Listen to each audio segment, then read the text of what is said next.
اور یہاں پر آپ کو بتائیں کراچی میں اسلامیہ کالج کے قریب مین سیوریج لائن کی چھت گرنے اور چھت کا ملبہ سیوریج لائن میں گرنے سے لائن بند ہو گئی ہے۔ مزید تفصیل کے لیے جاتے ہیں ادریس ارائیں سے جو اس وقت اسلامیہ چوک پر براہ راست ہمارے ساتھ موجود ہیں۔ جی ادریس ارائیں بتائیے گا۔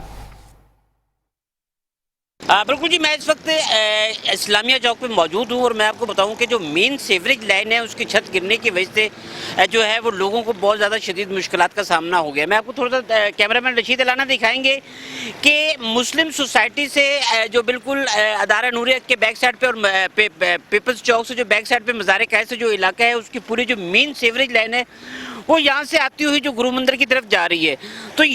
مین نالا ہے، اس پہ یقیناً کوئی ہیوی ٹریفک گزرا ہے یا کچھ ہے، لیکن ناقص مٹیریل سے بنی ہوئی جو چھت ہے وہ فوری نیچے طور پہ دب گئی ہے۔ اچھا، اس کے دبنے کی وجہ سے جتنا بھی اس کا ملبہ تھا، اس کا جتنا بھی کچرا تھا وہ سارا کا سارا بالکل نالے کے بیچ میں گر گیا ہے، اور آج اس کو تقریباً 3 سے 4تھا روز ہو گیا، لیکن ابھی تک جو بلدیہ عظمیٰ کراچی کی جانب سے کوئی بھی رسپانس نہیں دیا گیا۔ یہاں پہ ہماری مختلف شہریوں سے بات ہوئی تو ان کا یہ کہنا ہے کہ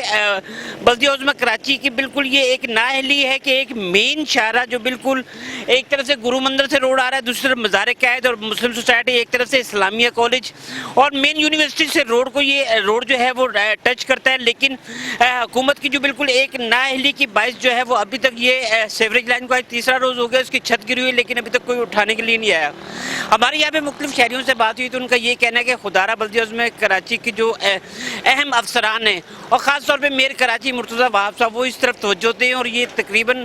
اس طریقے سے جو بڑی بڑی چھتیں سیوریج لائنوں کی گر رہی ہیں، ویسے ہی جو عام شہر علاقے کے جو مین سیوریج لائن کے جو مین زول ہیں ان کے ڈھکن غائب ہیں، اور اب اس طریقے سے جو ناقص مٹیریل کی وجہ سے جو یہ اس کی چھت بنائی جاتی ہے، یہ جو ملبہ یہاں پہ تیار کیا جاتا ہے وہ فوری طور پہ، یعنی کہ کوئی بھی ہیوی ٹریفک یا کوئی بھی ٹرک یا کوئی بس گزرتی ہے وہ فوری طور پہ بیٹھ جاتا ہے، اور وہ بالکل بیٹھ جاتا ہے۔ اب یہاں پہ شہریوں سے بات ہوئی تو شہریوں کا یہ کہنا ہے کہ جب تک یہ ملبہ نہ نکالا گیا تو یہ بالکل سیوریج لائن بھی بند ہو جائے گی، چوک ہو جائے گی، جس کی وجہ سے ہزاروں مکین جو ہے وہ پریشان ہو جائیں گے کہ آیا کہ کیا کرے۔ تو شہری حکومت کو چاہیے کہ فوری طور پہ اس کے اقدامات کریں اور اس کو فوری طور پہ اس کا ملبہ نکال کے اس کو ایک تو سیوریج لائن کو بحال کیا جائے، دوسرا اس کی چھت کوئی مضبوط طریقے سے بنائی جائے تاکہ کوئی اس طریقے سے آنے والے دنوں میں کوئی ایسا مسئلہ نہ ہو۔ اور دوسری بات یہ ہے کہ ٹریفک پولیس کی جانب سے باقاعدہ ایک وہ تو لگا دیے گئے ہیں چاروں طرف سے کہ کوئی اس طرف نہ ہو، لیکن رات کے اندھیرے میں اچانک کوئی بہت بڑا حادثہ بھی ہو سکتا ہے، اسی لیے شہریوں کی ایک درخواست ہے میئر کراچی مرتضیٰ وہاب سے کہ فوری طور پر اس پہ امپلیمنٹ کرتے ہوئے اس کو فوری طور پہ بنایا جائے۔ جی بہت